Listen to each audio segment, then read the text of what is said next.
네, 여러분 마지막으로 긴급경영안전자금 중소벤처기업부 정책자금 6번째 카테고리입니다. 마지막 자금에 대한 설명입니다. 뭐 크게 어렵지 않기 때문에 설명이 아주 길진 않을 것 같아요. 근데 일단 먼저 체크를 한번 해보시면 사업회사가 운영을 하다가 사업이 갑자기 안 될 수가 있잖아요. 정말 갑자기 어려울 수가 있습니다. 거래처에서 주거래처가 갑자기 부도가 났어. 그래서 나는 벌써 제품도 납품하고 일도 다 해줬는데 돈을 못 받았어. 그럼 우리 회사 직원들 인건비도 줘야 되고 돈 나갈 것도 있고 뭐 이자도 내야 되고 그래야 되는데 갑자기 일시적인 이유로 어려워질 수가 있죠. 근데 회사가 장기적으로 꾸준히 못해가지고 안 좋아진 거와 일시적으로 뭐 이번에 어떤 일이 있었습니까? 작년에 뒤돌아보면 일본의 수출 규제 사건이라던가 아니면 제일 크게 봤을 때는 좀 중국의 사드 문제 같은 거, 중국의 이제 무역 규제 이런 부분들이 정말 그런 큰 이슈들이 발생할 수가 있고요. 작게 봐도 거래처의 도산이라든지 거래처가 돈을 안 준다든지 그러면 회사가 돈이 안 돌아가잖아요. 그런 문제들이 발생할 수 있거든요. 소송이 걸렸다든지.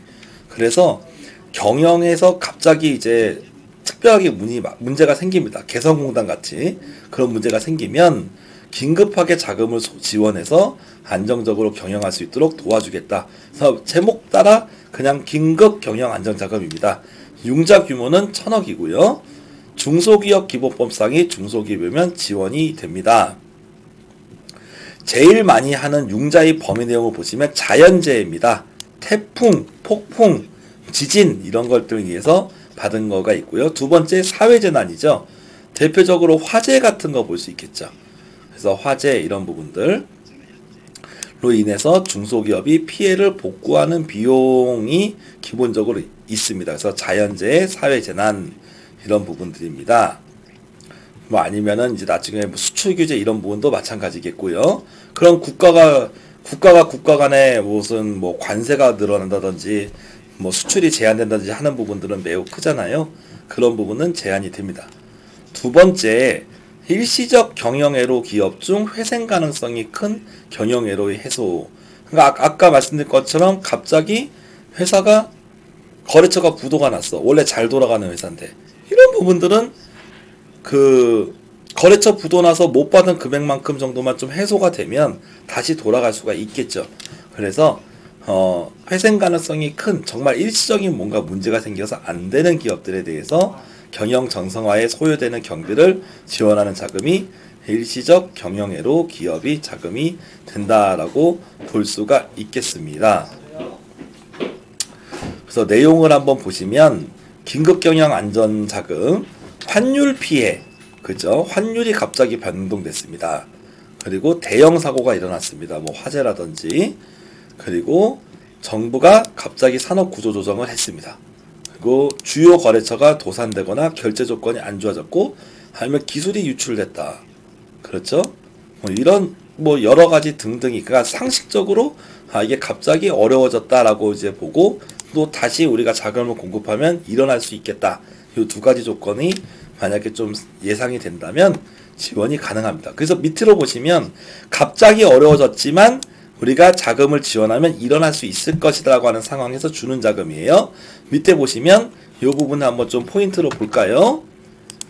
재화와 용역이 시장성 부족. 그러니까 한마디로 이거는 죽었다 깨어나도 안 팔려. 어차피 팔려도 충분히 이익이 안 나와. 그러면 이제 시장성이 부족한 거죠. 또 시장 경쟁력 저하입니다. 제품이 품질이 떨어져서 시장에서 경쟁력을 잃어버렸어요. 그러면은 이건 일시적인 게 아니다라고 보는 거죠. 그래서 이런 경우는 지원 안 합니다. 그래서 중소벤처기업부 정책자금은 일관된 기준이 있습니다. 성장하고자 하는 기업에게는 지속적으로 큰 금액을 지원을 하고 언제까지요? 코스닥 상장할 때까지. 그래가지고 이제 중소기업을 벗어날 때까지 지원을 해주겠다는 거예요. 반대로 잘하고 있는데 아쉽게 좀 일시적으로 잘 안 되는 기업. 그러면 요 긴급경영안전자금.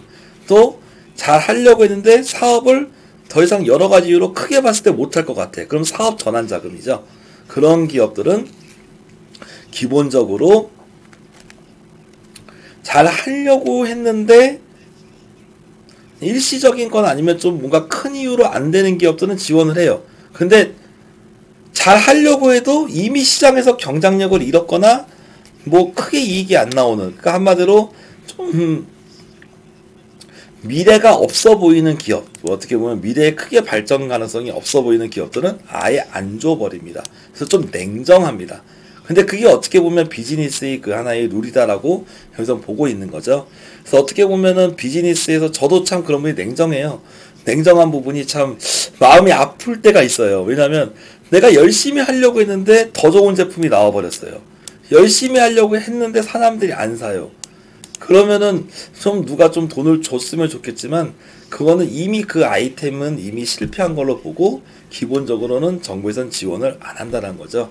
그래서 그런 여러분이 이 정책에 대한 기준을 좀 이해를 하셨으면 좋겠고, 그런 기업이 되지 않도록 실은 자금이든 마케팅이든 여러 가지든 공부할 것도 많고 전문가도 있어야 되고 또 풀어야 될 것들이 많이 있습니다.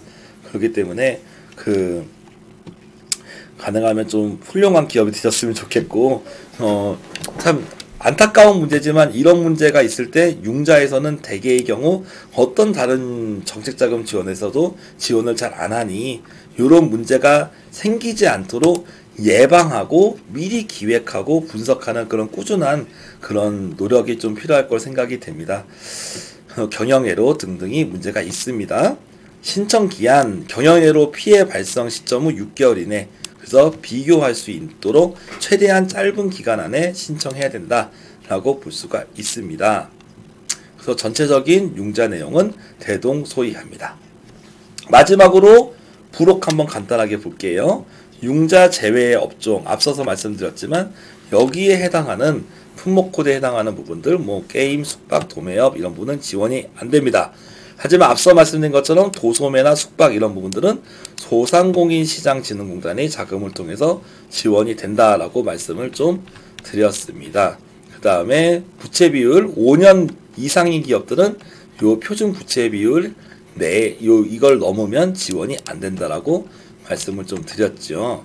혁신성장 분야 말씀드렸던 대로 엄청나게 많은 부분들이 정부에서 지원하는 혁신성장이 부분이라고 볼 수 있습니다.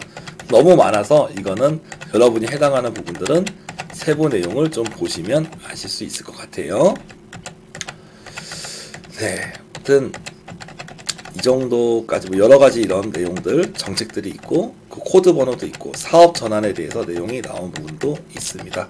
그래서 해당되시는 분들은 여기 내용을 가지고 좀 보셨으면 좋겠습니다.